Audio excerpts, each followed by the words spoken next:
במגלן, כמו אח שלי התאום. שנינו כזה מכיתה י"ב.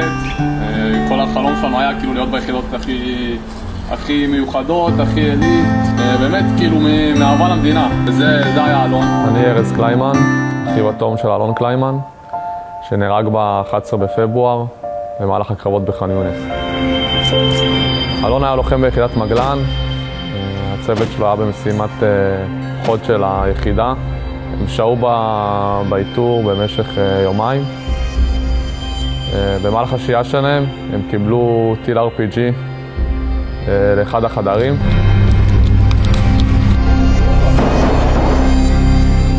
בחדר היה רק לוחם אחד שנפל עליו ארון. אלון וחברו לצוות עדי אלדור ישר נכנסו לחדר, החדר עלה באש, נכנסו לחבות. במהלך הפעילות הזאת נורה עוד טיל RPG לחדר. בטיל הזה אלון ועדי נהרגו, וככה בעצם אלון סיים את חייו. זה משהו שאי אפשר לתאר אותו. אני ואלון, בעצם כל החיים שלנו בילינו ביחד. זה באמת החברים הכי טובים. אנחנו חייבים להמשיך. אלון היה בן אדם של רעות, של אהבת הארץ, אחדות. בגלל זה אנחנו רוצים לקחת את הערכים האלה שלו, הערכים המאוד חזקים שלו, ולהנחיל אותם בחברה, כי אני מאמין שאנחנו נשתקם ונשתפר ונפרח.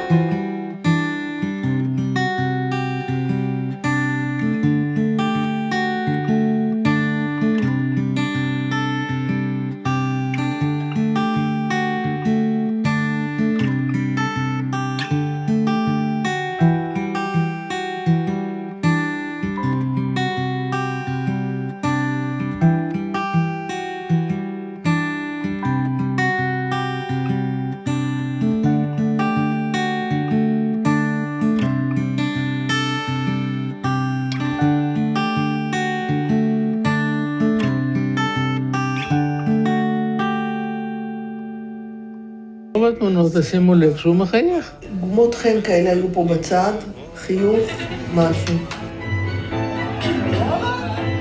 הוא לא היה בולט, הוא היה שקט. הוא היה חד, בחור חד. הוא מכניס את הכל לקמפיוטר ומעבד את זה פנטסטי. כשהוא סיים את התיכון, בין התיכון לישיבת ההסדר, יצאנו לשבוע בסלובניה.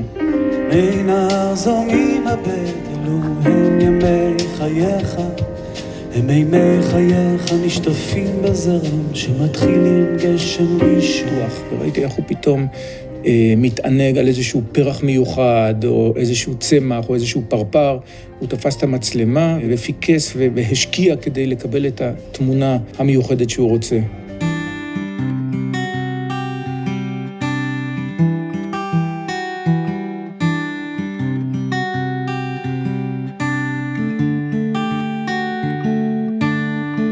היה ערב אחד שקבוצת מתנדבים הגיעה לעשות לנו על האש. אני ועוד קבוצת חיילים, איתן שלח אותנו להמשיך טיפולים לטנקים, להכין אותם לקראת הכניסה. חוזרים למעל, אחרי שסיימנו לעבוד על הטנקים, אני רואה תבנית מפוצצת בבשר. וזה רק מראה את הטוב לב והדאגה הענקית שהייתה לו. אז הלכתי וכאילו יצאתי עליו לגמרי, כאילו. ואז כאילו רגע לפני שאני סיימתי לומר, אני כאילו היה לי בראש, אתה מדבר עם קצין. הוא יכול לתת לך שבת. ואז הוא אמר לי, שמעתי צודק, אשפר. לפנות בוקר כבר יצאנו להתקפה על סג'אעיה. איתן מוביל את הכוח ומנווט, ואני מאחוריו.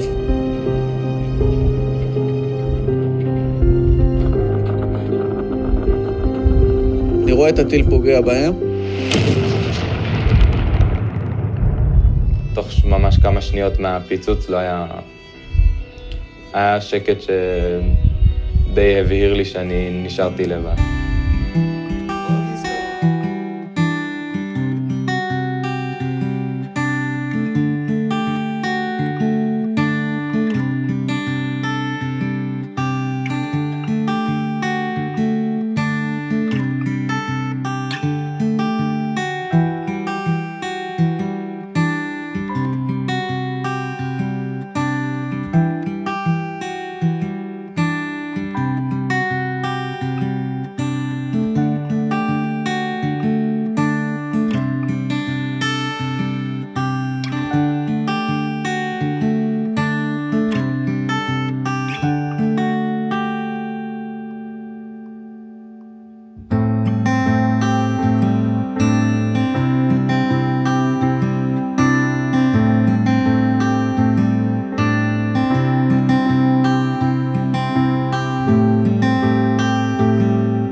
טובה, ואני אימא של יקיר ידידיה שנקולבסקי, השם ייקום דמו. יקיר רצה מגיל צעיר להיות טנקיסט, ואף שכנע כמה מחבריו בישיבה ללכת לחיל השריון.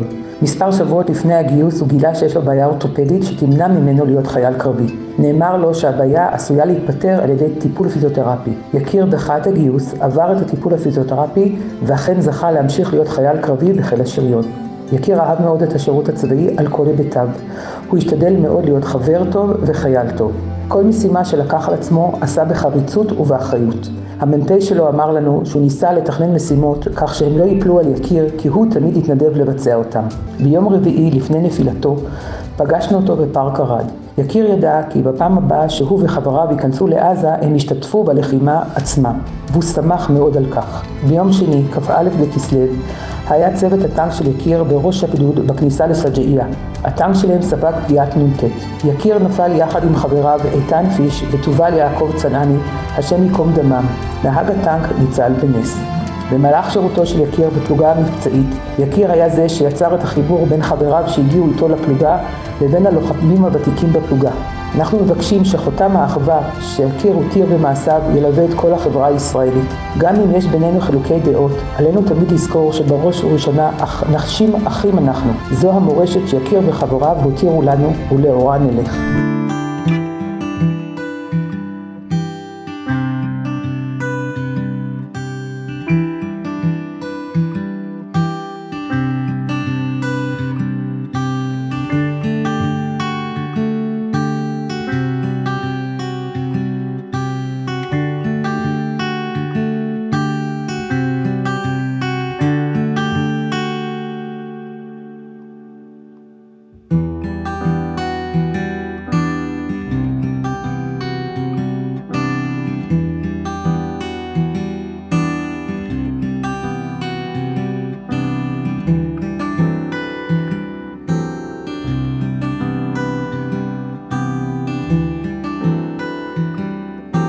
כשאלי נהרג מיד לא הייתה שאלה שהשיר הזה יושמע בלוויה.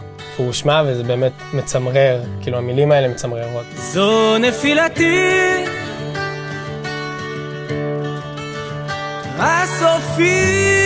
אני ים. אני עומרי, וביחד הקמנו עם יאלי את רעש לבן. ויאלי ממש נשם אומנות, בין אם זה איתנו את המוזיקה, לבין אם זה תיאטרון, קולנוע, ספרות. היה לו את הצחוקים והיה שטוטניק, והיה לו גם את העומק ואת הציניות.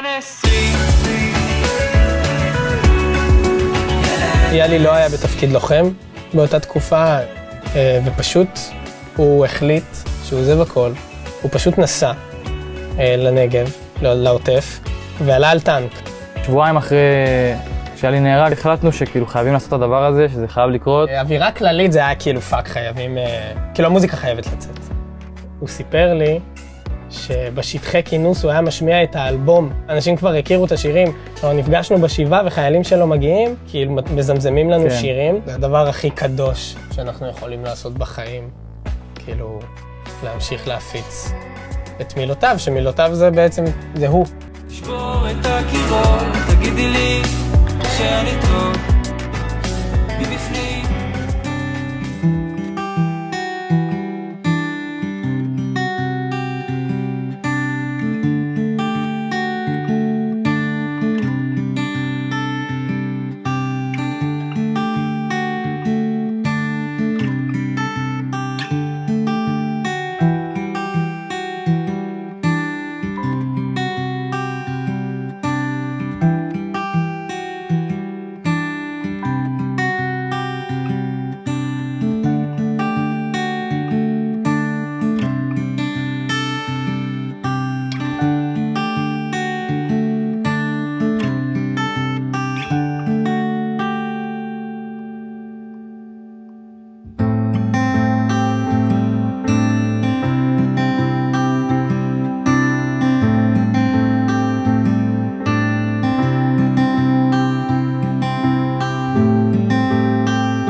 פוגל דיבר על מה שכתב לעצמו ביומן, על הקשיים בתור צוות ש-24/7 תקוע אחד בתחת של השני. ואז מיוני הרים את צעקת הפלוגה. עשה לי טוב לשמוע אותם בקשר, היה נשמע שהם בטוב. עלתה לי המחשבה לכתוב מכתב אחרון, אבל אני לא מאמין גדול בזה. אני מאמין שאני מוגן ובטוח ביכולות שלנו כצוות טנק, שגם אם נותקל נתפעל את זה בלי בעיה. אז המכתב האחרון לא ייכתב. גם ההורים בטוח יודעים שאני לא רוצה שיהיו עצובים, אלא להפך, שישמחו שאני מגן על המולדת. היחיד שאני דואג לו זה אחי הגדול רביד.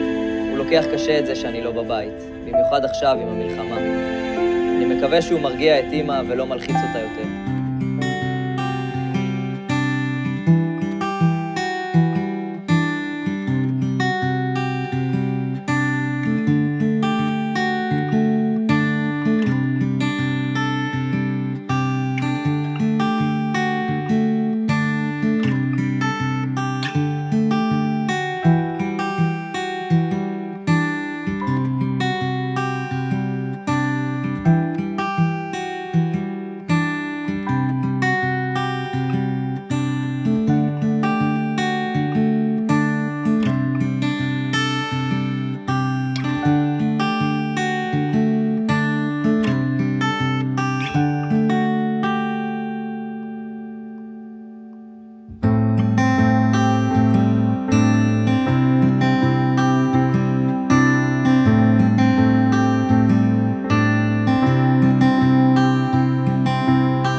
בשבוע שעבר נערך בבית הקברות בצפון מדינת ניו יורק טקס יוצא דופן. על הניהול הופקד רב יהודי, המשפחה בכלל נוצרית, והניגון שהשמיע התזמורת הסקוטית נקרא חוזר הביתה. מסלול החיים של ג'ונתן כנער אמריקאי היה נראה ברור מאליו, אבל הסקרנות והחיפוש התמידי הביאו אותו למקומות אחרים.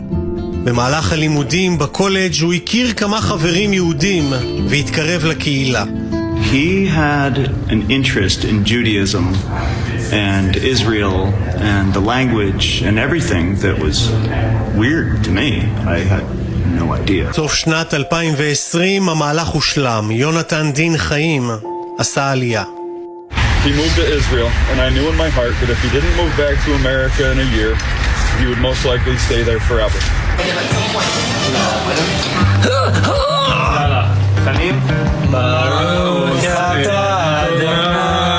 יונתן התגייס לצה"ל עוד לפני ששלט בעברית. People are going to object to what he did because there is violence. And they're saying, oh, genocide and killer and, you know, his death was for nothing. And that's so not true. He defended his country.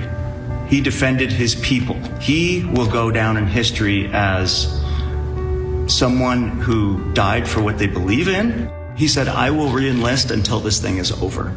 This is my mission. This is my path. This is what I have been called to do.